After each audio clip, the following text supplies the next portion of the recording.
Back to live report. AP Congress పగ్గాలు చేతికి అందుకున్న షర్మిల పార్టీని నడిపించడంలో చతికిలు పడుతున్నారా? పార్టీని బలోపేతం చేయటంలోనూ నేతలతో సయోధ్య కుదుర్చుకోవటంలోనూ విఫలమవుతున్నారా? సుంకర పద్మశ్రీ నేరుగా ఏపీ పీసీసీ చీఫ్నే కారణాలేంటి?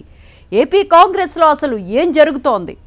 ఆంధ్రప్రదేశ్ కాంగ్రెస్ అధ్యక్షురాలుగా బాధ్యతలు తీసుకున్న షర్మిలపై తిరుగుబావుటా ఎగురవేస్తున్న నేతలు ఇందులో భాగంగానే నిన్న కడపలో సుంకర పద్మశ్రీ సమావేశం ఏర్పాటు చేసినట్లు తెలుస్తోంది. సమావేశంలో అజెండా కూడా షర్మిల పనితీరే కావడంతో ఏపీ కాంగ్రెస్లో అసలు ఏం జరుగుతుంది అన్న ప్రశ్నలు తలెత్తుతున్నాయి. పార్టీ బలోపేతం కోసం షర్మిల ఏం చేశారని సూటిగా ప్రశ్నిస్తున్నారు పద్మశ్రీ. జగన్ను తిట్టడం తప్ప ఇన్నాళ్లుగా షర్మిల పార్టీకి ఏం చేశారని అడుగుతున్నారు.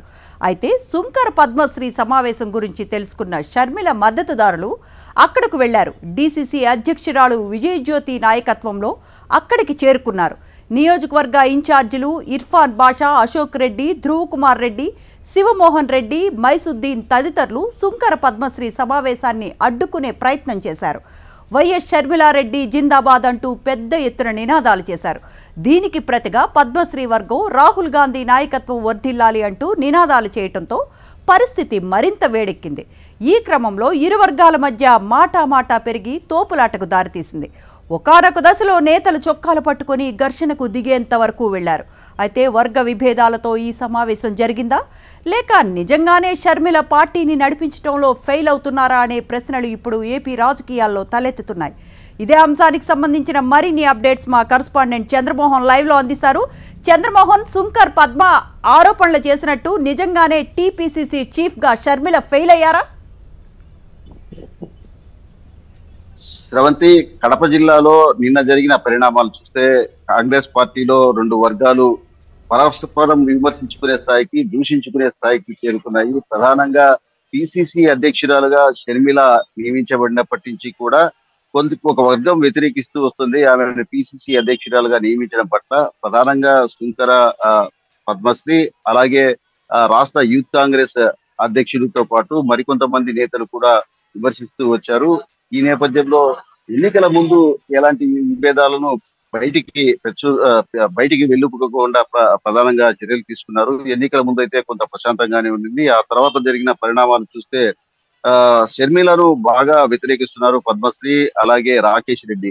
రాష్ట్రంలో ఎన్ఎస్ఏ రాష్ట్ర అధ్యక్షుడిగా ఉన్న రాకేష్ రెడ్డి, ఆయన వర్గం అంతా కూడా వ్యతిరేకిస్తున్నారు. షర్మిల ఒంటెత్తు పోగడలతో పోతూ రాష్ట్రంలో కాంగ్రెస్ పార్టీని పూర్తి స్థాయిలో ఇబ్బందులు పెట్టే పరిస్థితికి తీసుకొచ్చిందని చెప్తున్నారు. ముందుగానే రాష్ట్ర విభజన తర్వాత ఈ ప్రాంతంలో కాంగ్రెస్ పార్టీ పూర్తిగా అసలు గ్రౌండ్ లెవెల్లోకి వెళ్ళిపోయింది. ఇంతవరకు ఆ పార్టీ పైకి లేచే పరిస్థితి లేదు. షర్మిల వచ్చిన తర్వాత పార్టీ కొంతైనా అభివృద్ధి చెందుతుందా అనుకుంటే ఆ పరిస్థితి కనిపించలేదు. ఎన్నికల్లో చూస్తే పూర్తి స్థాయిలో విఫలమైన పరిస్థితి. గతంలో 2014-19 ఎన్నికల్లో వచ్చిన ఎన్నికల ఓట్ల శాతం కంటే కూడా ఈసారి ఇంకా తక్కువ శాతం రావడం పట్ల కూడా వీరి గతంలో ఏఐసిసికి ఫిర్యాదు చేసిన పరిస్థితి. ఎన్నికల సందర్భంగా షర్మిల ఒంటెత్తు పోకడతో రాష్ట్రంలోని అన్ని నియోజకవర్గాల్లో కూడా అసలు ఏమాత్రము అభ్యర్థిగా నిలబడలేని, సామర్థ్యం లేని వ్యక్తులకు ఆమె టికెట్ ఇచ్చిందనే అభిప్రాయాన్ని అక్కడ ఇది షర్మిలను వ్యతిరేకించే వర్గం ఏఐసిసి దృష్టికి తీసుకొచ్చింది. ఓవైపు చంద్రబాబుతోనూ, మరోవైపు అంటే కూటమికి సంబంధించిన పార్టీలతోనూ షర్మిల కుమ్మక్కయ్యారు అని కూడా ఆరోపించడం జరిగింది. ఈ నేపథ్యంలోనే వారు గతంలో అంటే ఎన్నికల సందర్భంగా ప్రధానంగా షర్మిలకు సంబంధించిన టీం, ఆమెతో పాటు వచ్చిన టీం అంతా కూడా అసలు రాష్ట్రంలోని కాంగ్రెస్ పార్టీ నాయకులను కానీ, ఇక్కడి కార్యకర్తలను కానీ దాదాపుగా కొన్నేళ్లుగా ఉన్నారు.